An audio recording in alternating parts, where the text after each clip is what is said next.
one level of drama too far. I can't even respond to that. It's just like, it's a whole lot of wow. I mean, I guess that's one way to do it. Got some time on your hands, I guess. Yeah. Fake a funeral. Way too much effort. All right, Lindsey, thank you so much. Have a great day. Yeah, so the Republican field for the 2024 presidential nomination has widened yet again. I'm going to run for president. I'm going to run for your children and mine. Miami's mayor launching a bid for the 2024 Republican presidential nomination just a day after the current frontrunner was arraigned on felony criminal charges in his city. The mayor of Los Angeles calling it a despicable stunt. Texas Governor Greg Abbott sending another busload of migrants to California. This afternoon, President Biden will be announcing plans to help protect Americans from hidden expenses, surcharges, and other junk fees. Plus, the woman behind the wheel during this terrifying crash is telling her story, what she thought the moment her car went airborne.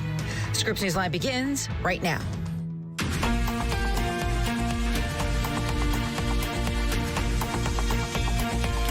Republican presidential hopefuls looking to capitalize on the current frontrunner's legal woes. Welcome to your Thursday edition of Scripps News Live. Always good to see you. I'm Veronica Cruz. So Miami Mayor Francis Suarez becoming the latest to toss his hat in the ring right here. The 45-year-old filing paperwork for his 2024 run for the White House yesterday, but officially launching his bid this morning with this campaign ad. My dad taught me that you get to choose your battles, and I am choosing the biggest one of my life. I'm going to run for president. I'm going to run for your children and mine. Let's give them the future they deserve. It's time to take things into our own hands. It's time to get things started. Suarez's supporters also filing paperwork for his super PAC yesterday with ad buys scheduled in 3 key primary states. They are Iowa, New Hampshire, and Nevada. In the meantime, the man largely considered to be Trump's toughest competition for the Republican nomination. Florida Governor Ron DeSantis, he's been making moves of his own, with his opponent now facing 2 criminal indictments, 1 state, 1 federal. DeSantis is moving in for the strike, calling himself the law and order candidate, while taking aim at Trump's 2018 criminal justice reform bill. Let's get you right out to Washington, where Scripps News national political reporter Kevin Cirilli is standing by live for us. So, Kevin, essentially, we're watching not just the field widen, but certain candidates, i.e. Governor DeSantis, rolling up his sleeves, getting out the boxing gloves, if you will. What is he saying as he launches this fight against Trump over crime? For former President Donald Trump, his political operation was not just focused on the arraignment this week, but they were also meeting virtually, I'm told by a source close to the campaign, to fend off sharpened political attacks from Florida Governor Ron DeSantis. They're accusing DeSantis of being a flip-flopper and that Trump is the only candidate tough on crime. Take a listen to what happened with this brewing political showdown. When former President Donald Trump arrived at the federal courthouse in Miami on Tuesday, Ron DeSantis' super PAC trolled him on Twitter. Steve Cortez, a former Trump political advisor turned DeSantis supporter, on Tuesday tweeted, quote, "It's time for a law and order candidate," attacking Trump for his bipartisan criminal justice reform bill. Trump's bipartisan 2018 criminal justice reform bill was praised at the time by Republicans and Democrats alike, and even Kim Kardashian. Now the legislation has come under attack from conservatives who argue it contributed to escalating crime nationwide. The 2018 First Step Act looked to address racial inequality in the criminal justice system and was backed inside the Trump White House by former President Trump's son-in-law, Jared Kushner. DeSantis says he would repeal it as president. In an interview with conservative commentator Ben Shapiro, DeSantis dubbed it, quote, "the jailbreak bill," end quote, and vowed to repeal it. Under the Trump administration, he enacted a bill, basically a jailbreak bill. It's called the First Step Act. Okay. A spokesperson for Trump's super PAC accused DeSantis of flip-flopping on the issue. In a statement to Scripps News, Trump's super PAC spokeswoman Caroline Levitt said, quote, "Ron DeSantis ran his campaign on Donald Trump's America First agenda." She went on to say that he is now attacking Trump on those very same issues, proving that he is just another flip-flopping politician who will say whatever it takes to win. DeSantis did call Trump a, quote, law and order candidate while campaigning for him in the last election. We are a law and order state, and we need a law and order POTUS. We need the president reelected. In an interview Wednesday with Scripps News, DeSantis Super PAC founder Ken Cuccinelli said it's Trump who's flip-flopping, not DeSantis. I think it's viewed as a flip-flop for Trump. Certainly during the campaign, the president certainly talked that way. Trump continues to surge amongst voters after news of the indictment. A CBS News YouGov poll released after the indictment has Trump clearing the Republican field with 61% support amongst Republican voters. DeSantis is in second at 23%.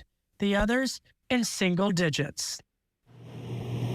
So the reason the DeSantis campaign is targeting law and order, specifically Veronica, is because when you look at internal polling, the two areas where Trump amongst Republican voters specifically ranks the highest are on law and order and also as a business and the economy. And so as he's always positioned himself as a businessman and a political outsider. So they're trying to chip away and deposition the Trump campaign on one of the areas that is an asset to him. And they're hoping to lower some of the areas on law and order. Whether or not it works, we'll have to see. But right now, I mean, this is not a two-way race. It's not a three-way race. This is Trump's race right now.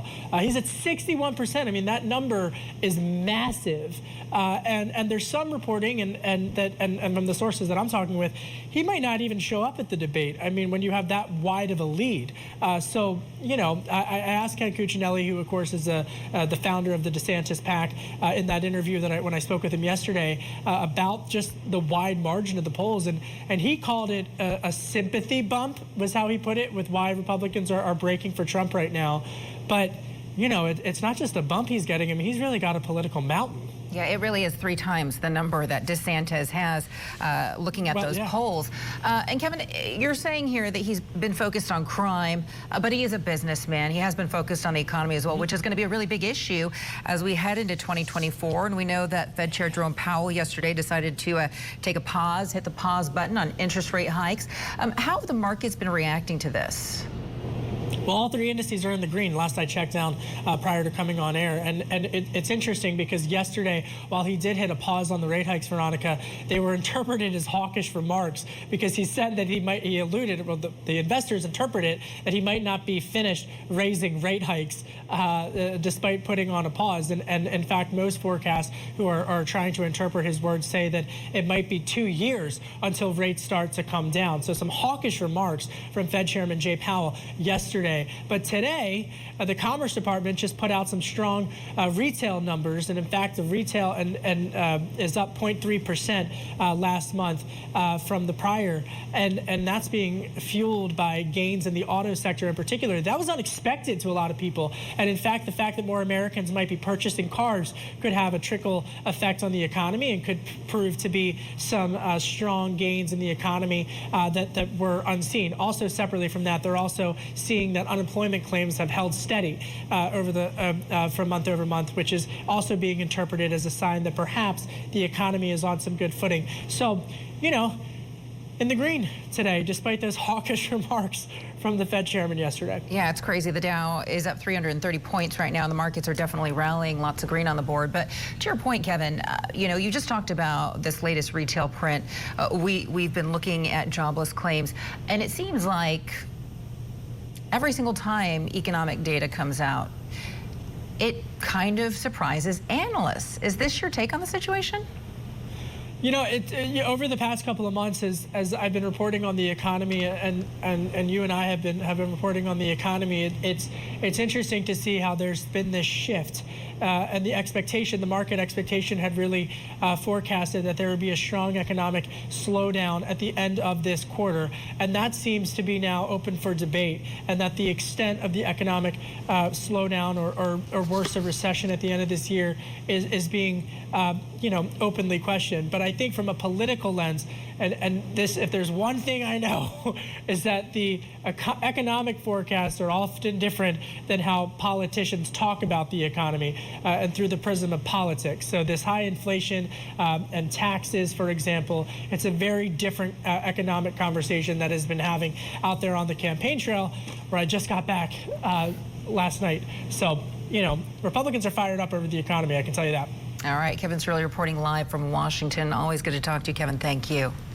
Again, Trump still the leading choice for Republican voters in nearly every major poll, and it appears that his legal woes haven't hurt his standing with donors either. According to the Trump campaign right now, it's brought in $6.6 million since news of